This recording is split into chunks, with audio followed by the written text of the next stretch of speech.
Muy buenas tardes. Hoy hablaremos de lo que es la recombinación. Es continuación de la clase anterior que había dejado, que subí un video explicando el tema anterior. Esta recombinación genética es la formación de nuevas combinaciones de genes como resultado de segregación en los cruces entre padres genéticamente diferentes, así es como el acomodo de genes ligados debido al incruzamiento. Es importante precisar que la recombinación es un proceso natural que genera diversidad genética. Por ejemplo, la recombinación de ADN entre cromatinas del mismo cromosoma en lugar de cromosomas homólogos que ocurren en el proceso denominado crossing over. Este crossing over es cuando se enlazan dos cromatinas que son se puede decir, dos cromatinas hermanas, dos cromosomas que estaban en cierto punto como si fueran una sola, pero diferentes características tienen. Y se le llama recombinación intracromosómica. O sea, además la recombinación que no tiene consecuencias genéticas es la que ocurre entre cromátidas hermanas. En esta cuestión de la recombinación, bueno, lo menciona aquí de padres genéticamente diferentes. Todos sabemos que en ciertos puntos todos somos diferentes genéticamente, entonces en algunos casos sí puede haber algunos padres que son, se puede decir, casi completamente compatibles en cuestiones genéticas y, y esto lo que va a llevar a ser una indiferente, porque a lo mejor dos padres son muy diferentes en la cuestión genética, no van a poseer las casi características muy similares.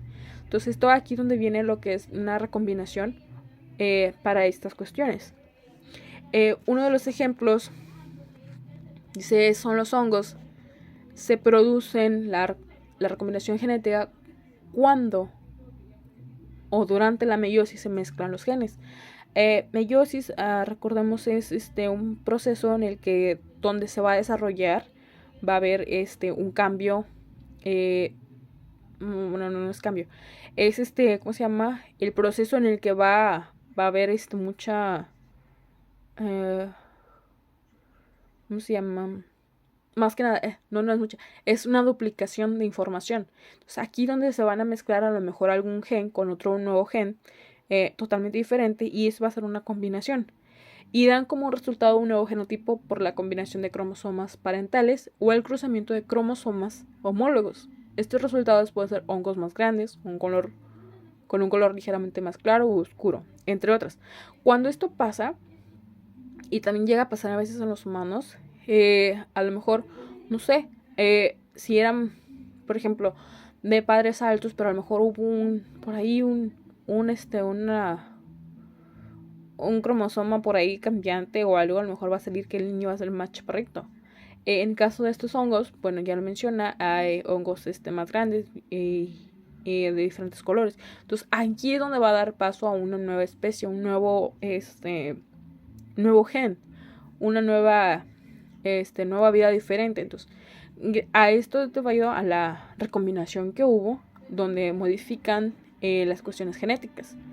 La recombinación es un proceso normal y forma parte de la reproducción sexual, pues cuando se forman los gametos, en una de las fases de la meiosis, ocurre el intercambio de fragmentos entre cromosomas, o sea, es decir, que va a haber una recombinación ahí.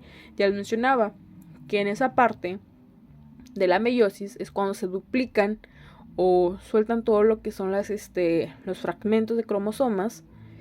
Y a lo mejor en vez de ahí se va a combinar un cromosoma con otro y va a darle paso a un nuevo ser con unas características totalmente diferentes. En el caso de los animales, a lo mejor una nueva especie va a nacer, una nueva raza o algo. Si nos fijamos ahí a un lado, tenemos esta cromatida y el centrómero.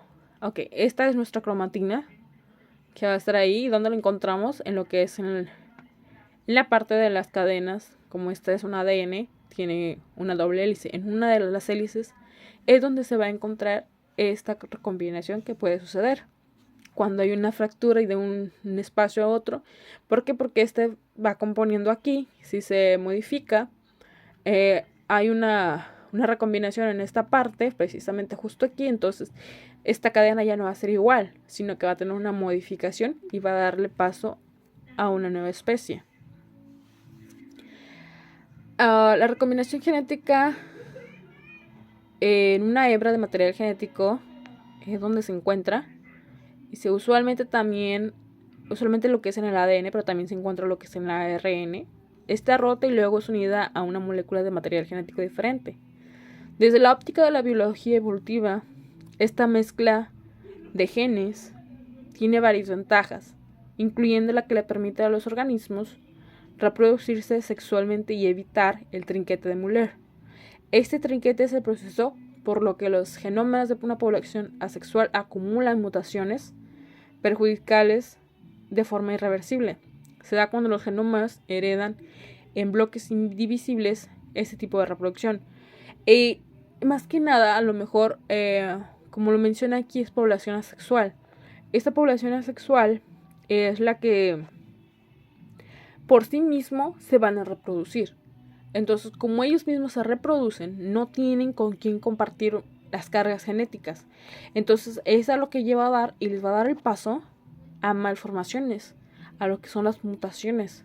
Entonces, si va a salir una flor, vamos a suponer, pero en el caso de las flores es donde mayormente pasa esto, a lo mejor debido a tantas reproducciones que ha tenido, va a haber lo que es este trinquete de Müller, y va a ser una alteración. Entonces vamos a tener una mutación perjudicial. Tal vez a lo mejor va a ser una flor, no sé, diferente, o una que a lo mejor sea como tipo carnívora, algo que no va a ser ¿cómo se llama? No va a encontrar una manera de ser reversible, sino que así se va a quedar debido a tantas duplicaciones o reproducción sin tener alguien con quien modificar estas cuestiones. Dice que hay diversos tipos de recombinación, por lo que se presentan diversas definiciones y que a partir de ellas se crea el llamado ADN recombinante. Este ADN recombinante tiene también diferentes tipos de genética que ocurre en las células eucariotas. La primera es la recombinación homóloga, también llamada recombinación general. Esta sucede durante la meiosis y tiene lugar entre las largas regiones de ADN, cuyas secuencias son homólogas, es decir, muy similares pero no idénticas. De este tipo de recombinación se desprenden 3 subtipos. Para esto, dice homóloga significa de uno. Entonces vamos a encontrar en cierta parte de nuestro ADN un cambio que va a ser muy similar con el uno que ya teníamos antes, pero no va a ser idéntico al que teníamos anteriormente. Dice que el primero es el encruzamiento cromosómico. Sucede entre los cromosomas apareados, heredados de uno de los padres, por lo que en general ocurre durante la meiosis. Las bacterias sufren este tipo de recombinación que puede hacer más difícil el tratamiento de una enfermedad. Lo mencionaba, entonces este encruzamiento cromosómico, yo lo mencionaba mucho con lo de, y voy a seguir mencionando, con el virus del COVID-19. Dice que sufren diferentes tipos de recombinación y puede ser más difícil el tratamiento de una enfermedad. El virus del COVID ya es considerado una enfermedad y cuando nace una nueva cepa, ¿qué va a hacer? Como ya viene recombinado con algo, con el medicamento anterior que estaba tratando, este nuevo medicamento ya no le va a hacer efecto. Entonces quiere decir que entonces van a tener que volver a buscar algo. Por lo tanto, se va a hacer mucho más difícil tratar a ese paciente con esa COVID, con esa nueva cepa de COVID. ¿Por qué? Porque entonces ya viene recombinada, es algo que ya lo trae en su genética. La siguiente son las células B. Estas células del sistema inmunológico realizan una recombinación genética llamada cambio de clase de inmunoglobulinas, mecanismo biológico que cambia un anticuerpo de una clase a otra. Cuando se altera el mecanismo biológico de los inmunoglobulinas, puede desarrollarse enfermedades como hepatitis o alteración en la médula. En estos casos, por eso siempre les piden, tener muchísimo cuidado de no haberse contagiado de hepatitis. ¿Por qué? Porque las células B son muy frágiles y puede haber, como forman parte de nuestro sistema inmunológico, al ser contaminadas por esa enfermedad, va a ser una alteración. Y entonces lo que va a desarrollar va a ser una hepatitis, o vamos a tener problemas en lo que es nuestra médula ósea. Algo que ninguna de las dos cosas nos beneficia, sino que más bien nos va a perjudicar. Y a la larga, si no los podemos tratar, se puede convertir en algo muy crónico y debe dar paso a lo que es, en el peor de los casos, lo que es la muerte. Luego tenemos la conversión génica. Dice que es una sección de material genético, es copiada de un cromosoma a otro, pero deja el cromosoma donante sin cambios. La Escherichia coli es una bacteria que habita en el aparato digestivo, que mayormente nosotros la conocemos como la solitaria, y ayuda a la producción de las vitaminas B y K, al proceso correcto de la digestión, siempre y cuando no herede factores que están dañinos. Si es así, producirá diarrea, lo que es en el humano. Esta bacteria que se llama Escherichia coli, que le conocemos nosotros también como la solitaria, si nosotros no tenemos esta, nosotros podemos tener un estómago, se puede decir, un poco más débil.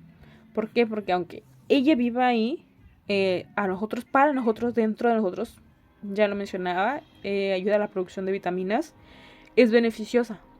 Si nosotros no la quitamos, vamos a sufrir muchos daños en lo que es nuestro sistema digestivo. Algo que no sería muy factible. Y una vez lo escuché, sino lo vi en un documental de una persona que se sacó la Escherichia coli. Entonces, ¿qué pasó? Bueno, esa persona ya no duró muchísimo. ¿Por qué? Porque entonces fue atacado, tuvo demasiada deficiencia de vitaminas. Ese fue uno de los casos. Otra, que su sistema digestivo fue atacado por más bacterias, virus. Entonces, ¿qué es lo que provocó? Que le dieron una fuerte diarrea. Y al hacer demasiada diarrea, lo que ocasionó es que la persona se deshidratara. Y eso lo llevó temiblemente a lo que era la muerte. Y luego tenemos el 2, que es la recombinación específica de sitio. Esta va a ocurrir por la rotura y posterior unión de regiones de homóloga corta y específica de dos ADNs diferentes o dentro de la misma molécula. Ocurre en los virus que son mutados de un individuo a otro cuando lo infecta. Así sucedió con el virus de la influenza H1N1. Para nosotros, cuando nos dio por primera vez la influenza, pues a lo mejor no fue grave. Pero nosotros no nos cuidamos y no cuidamos a los que estaban a nuestro alrededor. Y los infectamos también de lo que es la influenza. La siguiente persona va a ser mucho peor. ¿Por qué? Porque su sistema a lo mejor no estaba bien. O a lo mejor dentro de nuestro sistema había algo que que agarró parte de nuestro ADN y la colocó para ella misma, ese virus. Entonces cuando le va a le da a la otra persona, la va a atacar muchísimo más fuerte. ¿Por qué? Porque a lo mejor, como lo menciono, no somos iguales en cuestiones genéticas. Entonces nuestra genética a lo mejor es muy pesada para esa persona, por lo que va a mandar a esa persona directamente al hospital a causa de un simple virus que era la influenza, pero como lo menciona aquí, se modifica cuando entra a otro individuo. Entonces se muta dentro de nosotros y de nosotros va a salir el nuevo virus mutado hacia la nueva persona que va a infectar, y eso va a hacer que sea mucho más peligrosa en esas cuestiones. Y la tercera dice recombinación no homóloga. Puede ocurrir entre secuencias de ADN que no sean homólogas, como son las levaduras.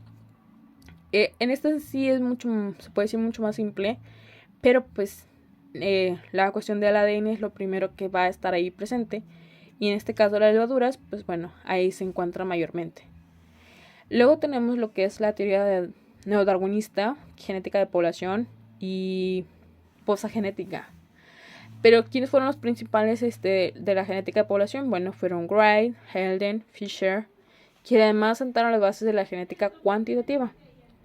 La genética de poblaciones es la rama de la genética que estudia la variación y distribución de la frecuencia aleica para explicar los fenómenos evolutivos, es decir, la constitución genética de individuos que compone una población, por ejemplo, la población de hormigas, sus características, la transmisión de genes de una generación a otra, el gen determina su color negro, o este se transmite de generación en generación, y cada una generación seguirá siendo negra. Ok, en esta cuestión de las hormigas, pues bueno, a lo mejor nosotros hemos visto hormigas negras, rojas, naranjas, y con alas. Entonces, dependiendo ahí, viendo su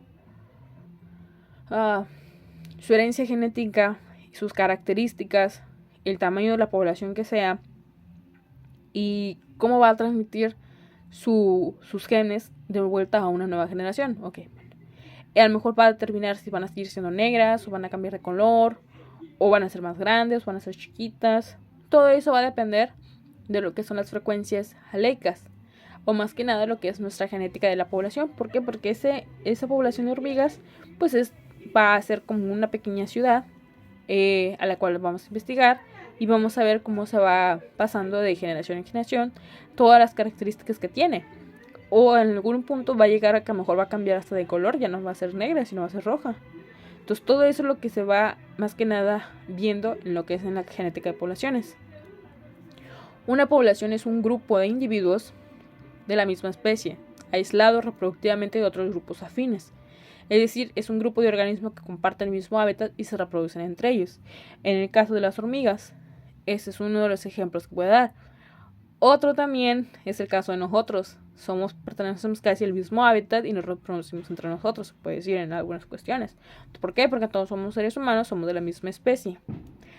Y uno de los planteamientos teóricos de la genética de población establece que ninguna población es estática, sino que tiene cambios evolutivos, en los que subyacen cambios genéticos, mismos que están influidos por factores en la selección natural y la deriva genética, que actúa de forma primordial disminuyendo la variabilidad de las poblaciones estáticas, pero en la población que migran y en la mutación aumenta la variabilidad. Esto quiere decir que, además de cambios evolutivos que los seres humanos hemos tenido, también ha habido cambios genéticos. Por ejemplo, no sé, si a lo mejor voy a suponer, yo pertenezco a las personas que son de alta estatura, en decir.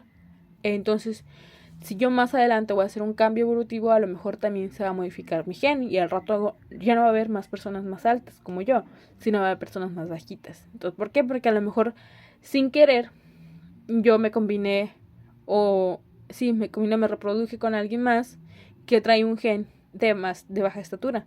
Entonces va a haber cambios ahí y eso va a ser cambios evolutivos y cambios genéticos.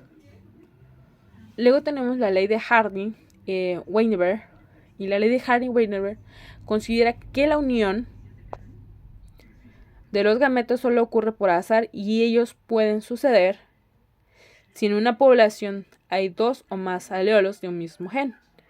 Además de las dos condicionantes citadas, se agregan las siguientes para que la ley se cumpla: ausencia de mutaciones, selección natural, derivación génica o intercambio de genes entre la población estudiada y otras poblaciones, flujo génico nulo.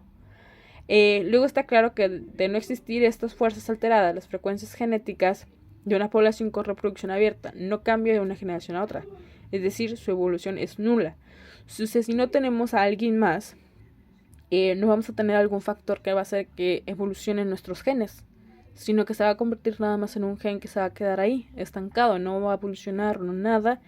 Y si llega a evolucionar, no va a ser tomada tan en cuenta. ¿Por qué? Porque no ha habido una combinación.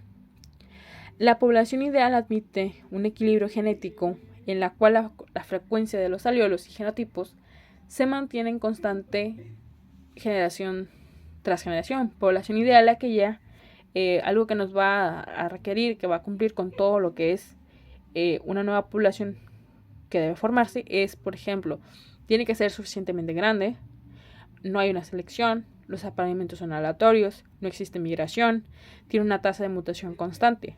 Algo que no se puede decir, nosotros los humanos, pues somos suficientemente grandes, somos una población de humanos muy grande. También cumplimos con lo que es no hay selección, no somos de un solo lugar, sino que de diferentes formas, de diferentes lugares, diferentes características, diferente de todo.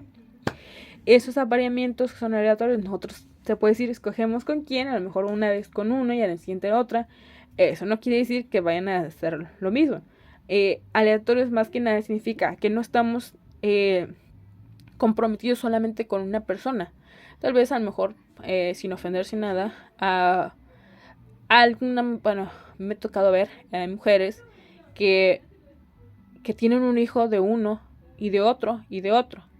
Porque entonces yo una vez les pregunté a una y me dijo, es que me gustaban cómo se veía él. Que el niño el niño que nace se parece mucho al papá. Luego pregunta, ¿por qué este otro niño es de diferente papá? Ok, dijo, es que este otro niño tiene estas cualidades, dijo, porque su papá era así, así, dijo. Ok. Y así me fui preguntando y cada vez me daba diferentes cuestiones, diferentes razones. Entonces, ahí yo puedo decir que ella escogía su apareamiento aleatoriamente, o sea, con quien ella quisiera. Y no con específicamente uno. Dice, también dice, no existe migración, o sea que no hay una forma de que vaya de un lugar a otro. Y la tasa de mutación es constante. A lo mejor se puede decir que esta mutación que puede haber entre los individuos de la población, alguien que traiga un gen, ya había mencionado antes, con algún tipo de modificación o mutación dentro de sus cromosomas.